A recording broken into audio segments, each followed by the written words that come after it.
this is Erica from Ever Educating, and this channel is teaching tips, tools, ideas, and resources for new college instructors. This month's theme is course design. A couple weeks ago, I covered a very static approach to course design. In today's, you're talking about a very fluid, a very flexible approach to course design. So if after this video, you're like, no, this is not for me, I recommend watching that first one, which I'll link below. But like I mentioned in that last video, the first step is the same for both of these, and that is to know what course objectives you have for your students. So that's step one. Decide what should students be able to do by the end of my course. But then you're going to plan for a very, very flexible, off-the-cuff design to your course. So in this case, you're creating the bare bones structure, but then you're going to actually let either what the cultural moment is or your students or both decide how you actually teach these concepts, potentially even what the major assignments are going to be. So there's a spectrum very much so on this design approach in particular, because for example, you might have, okay, I have my objectives, those are key. Though I will say that there are some teachers who actually curate course objectives with their students in the first week of the course. So it is possible, but I don't go that far, right? So I'd say have your objectives in place. But you might decide on the very loose, approach to this is I'm not going to have the major assignments decided on the syllabus. I'm going to have like, hey, we're going to discuss week 1 and 2, what the major assignments in this course should be, what you think is best for achieving these course objectives. So get ready to brainstorm when we come together in these first week or 2 of the course, right? So that's like very loose, right? Very flexible. And then still flexible, but not as much so, is you might decide, okay, well, in the syllabus you have, okay, the major assignments, there's gonna be 3. One's going to be in written form, one's going to be in video form, and one's going to be student choice. So you have that at least figured out. But again, as a class, we're going to figure out the exact requirements for each of these assignments, okay? So that's less flexible, okay? And then you can potentially do even less flexible. Okay, the assignments are these. I already have the instructions, but we're going to cover this, and then we're going to decide together what do you need to know, what you need help with in order to achieve these objectives, in order to complete these assessments to the best of your ability. And once we discuss that, we brainstorm that, I will create the materials, I'll create the small assignments that will help you on your journey to achieving that goal. Okay, so again, this design, it's really if you have a lot of time to spend on your lesson planning throughout the semester itself. Okay, so if you can give this a high priority, a lot of hours, then this could work with you. It can really have a lot of engagement with students because they see like, oh, okay, like they really care about what intrigues me. Like they're gonna think about us as their students when they decide on how to teach things, on what assignments to give, et cetera, et cetera. So that can create a lot of buy-in with your students because they see the effort you're putting into it and they see how they had the power to really influence what happens in this course. They can make it really enjoyable. They can make it really valuable if they put in that reciprocal effort, right? If they answer these questions from the instructor that are asking what exactly they want, right? How they can help them achieve success in this course.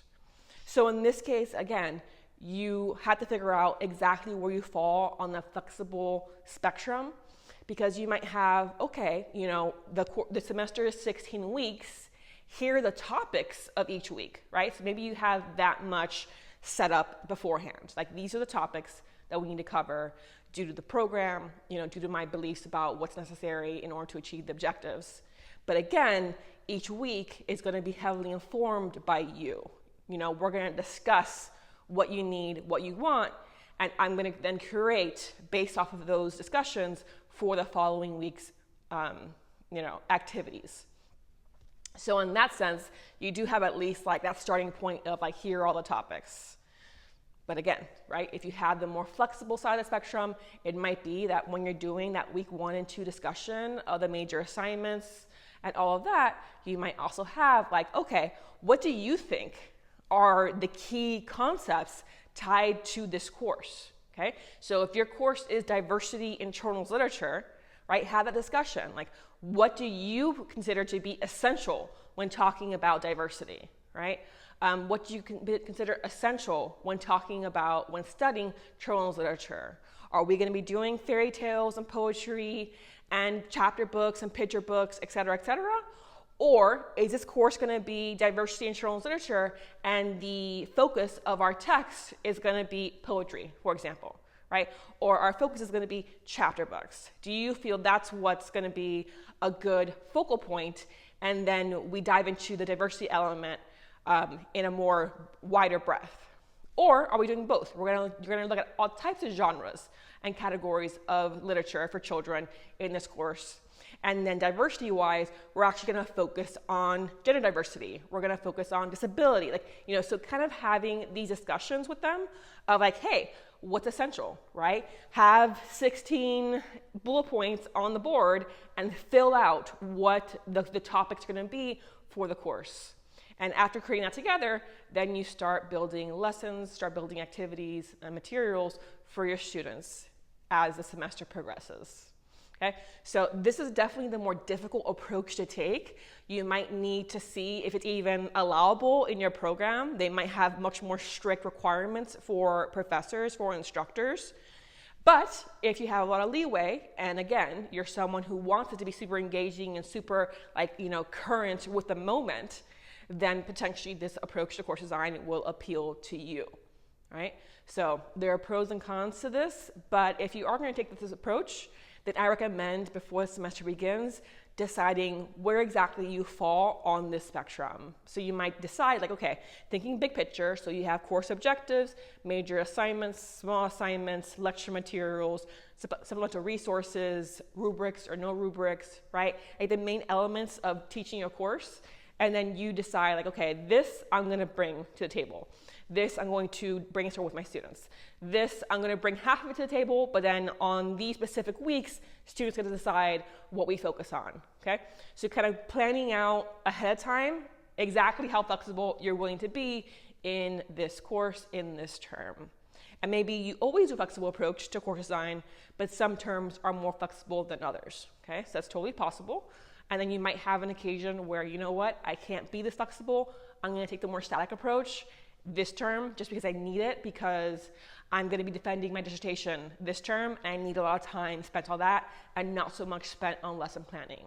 So again, if you find that you haven't seen the last video about the more static approach, I recommend watching it and deciding where you fall. Because again, this is a spectrum, but there's also a spectrum between the static and the fluid, right? So you might fall anywhere on that spectrum, but it's important to know exactly how to approach these two types and deciding which one you want to take. A final piece of advice, kind of thinking about both of these videos together, is it might be strange to students if, let's say you're teaching two courses in the term and one you do very static and one you do very fluid. If your students are talking to each other, they might be a bit confused. So if you have reasons for that different choice, I recommend mentioning that in that going over the syllabus piece, that first week introduction. You might talk about your course design. Hey, we're going to take a very structured approach to this course because of X, Y, Z reason. Okay? And then vice versa. Hey, we're going to have a lot of engagement here and you're going to make a lot of choices, and this is possible because of X, Y, Z reason. So if your students are talking to each other, they at least hopefully have heard why the differences exist, right? Which will hopefully decrease the amount of questions or concerns you might get from students of well, I'd rather be in that course, or, well, that sounds strange, right? Hopefully they'll be understanding of she's doing it that way because of X reason, but in my course, there's Y reason to do it this way, which I understand, right? If you don't tell them, understanding is gonna be hard to come by, right? So that's just if you're doing both approaches. You might want to bring that up, maybe even put it in the syllabus, hey, we're taking a fluid approach to this course design because this, and this, right? Hey, all of this is here because of this, and this, but feel free to bring in relevant articles, et cetera, when you're doing your assignments, right? So that's kind of a final tip there. But hopefully you enjoyed this video. If you did, click like and let me know. Subscribe to not miss out on future content, and I'll see you next time.